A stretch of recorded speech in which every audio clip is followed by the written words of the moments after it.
So for the past 100 days, I've tried some of the most common, yet some of the most underrated habits to improve your sleep. And I knew that these habits would have an effect on my sleep, but I would not have anticipated the scale of it. And the best part is that these are habits that anyone can incorporate into their day to get better sleep and to wake up feeling more refreshed.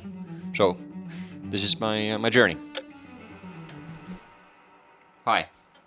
So we're going to start the experiment by focusing on sleep consistency. In other words, going to sleep at the same time every day and then waking up at the same time every day. So in addition to all the objective data I'm getting from these wearables, I also want to track some subjective metrics. And for that, I created a morning survey that I'm going to fill in right when I wake up and an evening survey that I'm going to fill in just before I go to bed. In the morning survey, I basically have two metrics that I'm going to rate on a scale from 1 to 10. First one is energy, and the second one is excitement. And then in the evening, I'll rate stress, fatigue, soreness, mood, and then I'll also give a score for the day. Ultimately, the goal of this sleep experiment would be that I wake up more energetic, and that energy would then last throughout the day.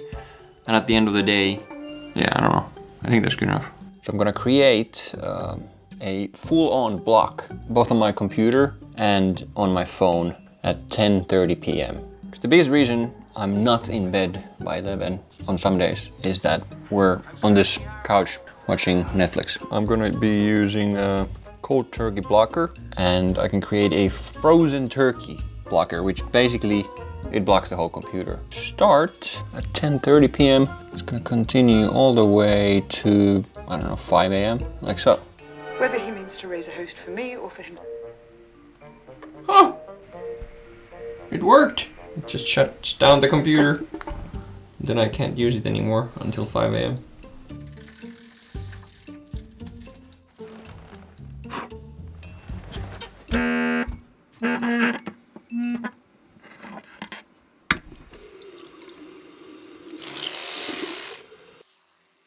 So what I've noticed is that I've started to wake up a little bit before the alarm. Or well, I don't really wake up. I just move into very light sleep and I'm kind of anticipating the alarm to go off. But I'm still not very energetic when I wake up. In fact, I'm pretty tired.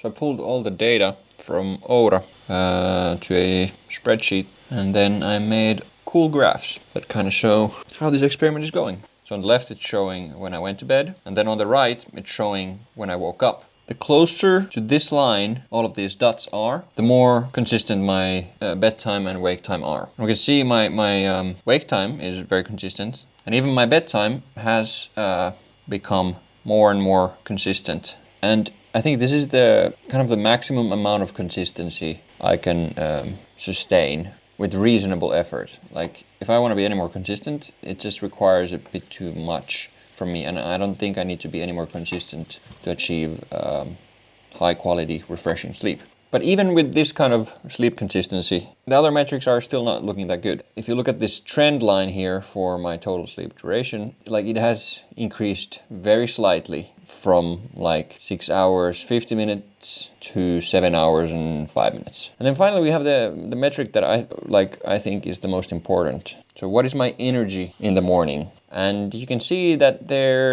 it's pretty much the same throughout. It's just 3s and 4s. So like I still feel very sluggish in the morning, and it's not even nearly at the point where I could wake up without an alarm refreshed.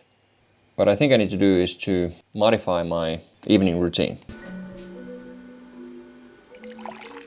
So the first change I'm gonna do to my routine is reducing the amount of caffeine I consume every day. And to assess how big of an effect caffeine has on my sleep, I found this very neat calculator to measure how much caffeine you have in your body when you go to sleep and whether that still affects your sleep. And usually I drink at least 1 cup at around 10 a.m. An hour later, I'll take another cup, and I drink my last cup of coffee around maybe 2 p.m. So in total, I drink roughly 465 milligrams of caffeine per day, which is more than the FDA's 400 milligram per day healthy limit. And according to the calculator, given my coffee intake, I might expect restful sleep after 5 a.m. So we can see that this might be part of the problem, part of the reason why I don't wake up energized in the morning.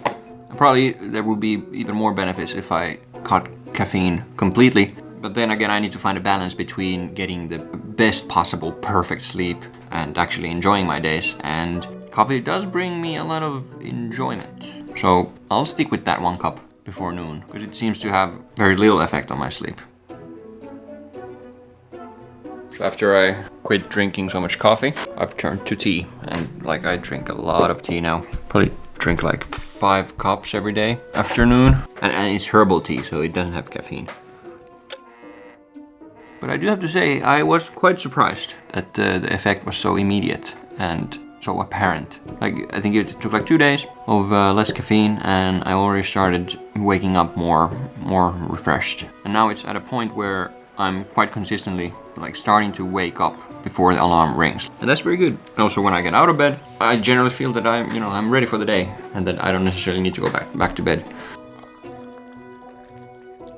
7 hours and 35 minutes total sleep duration. And it's definitely the best week I've had during this experiment. Awake time, well, that is the lowest it has been. We can see that my morning energy levels are finally trending upwards. I had my first 6s. So yeah, data is looking good. Oh wow, we have a camera in our fridge. I would not have guessed. The next thing I'm gonna change in my routine is the timing of the last meal of the day. I'll just put these back. I'm not actually eating right now. No. The way it normally goes is that I eat quite a big meal about an hour before I go to bed.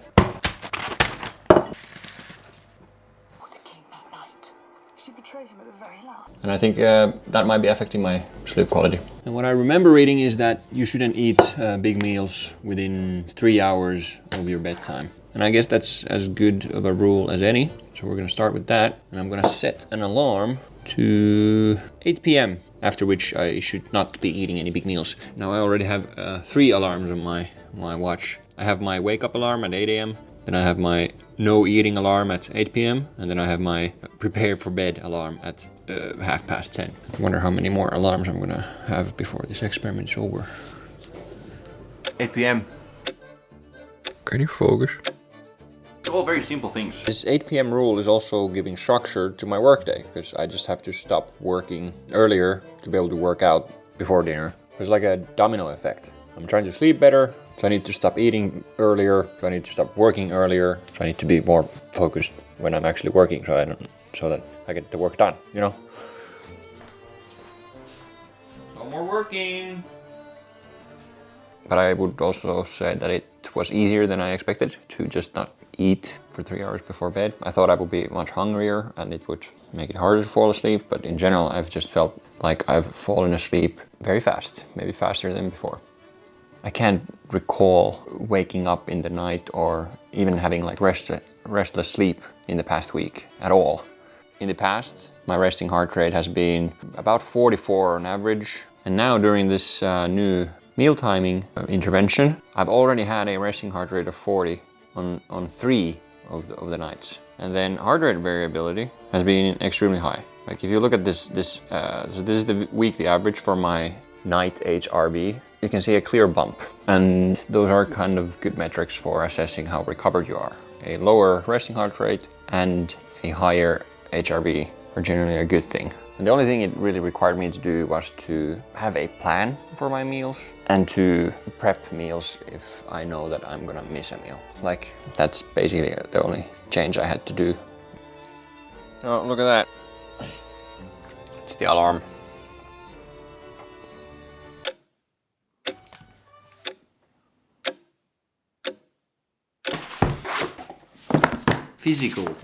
Physical books. Oh, there's just something to physical books, right? Like the smell, the feel, and one of the best things about these, 0 blue light.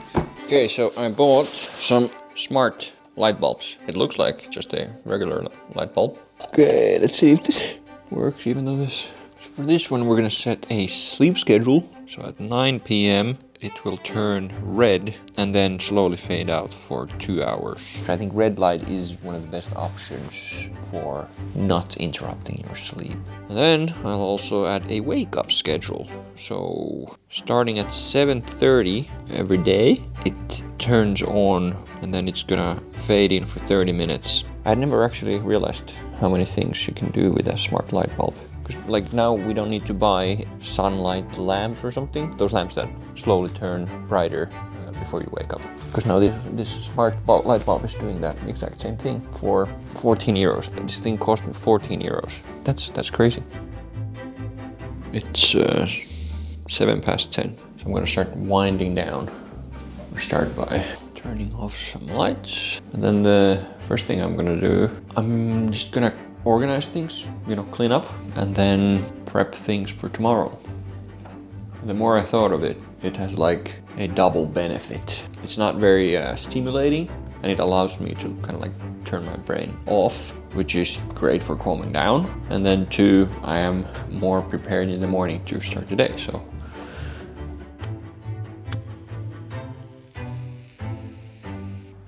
Just feeling yourself sink down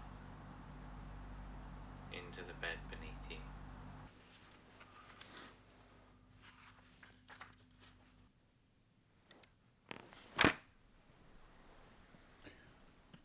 So in the end, I didn't achieve perfect sleep. I still sometimes wake up groggy and not refreshed, but I've found a routine or set of habits that pretty much guarantee proper, good sleep for me. And even though they have a noticeable effect on the quality of your life, they don't really require that much effort.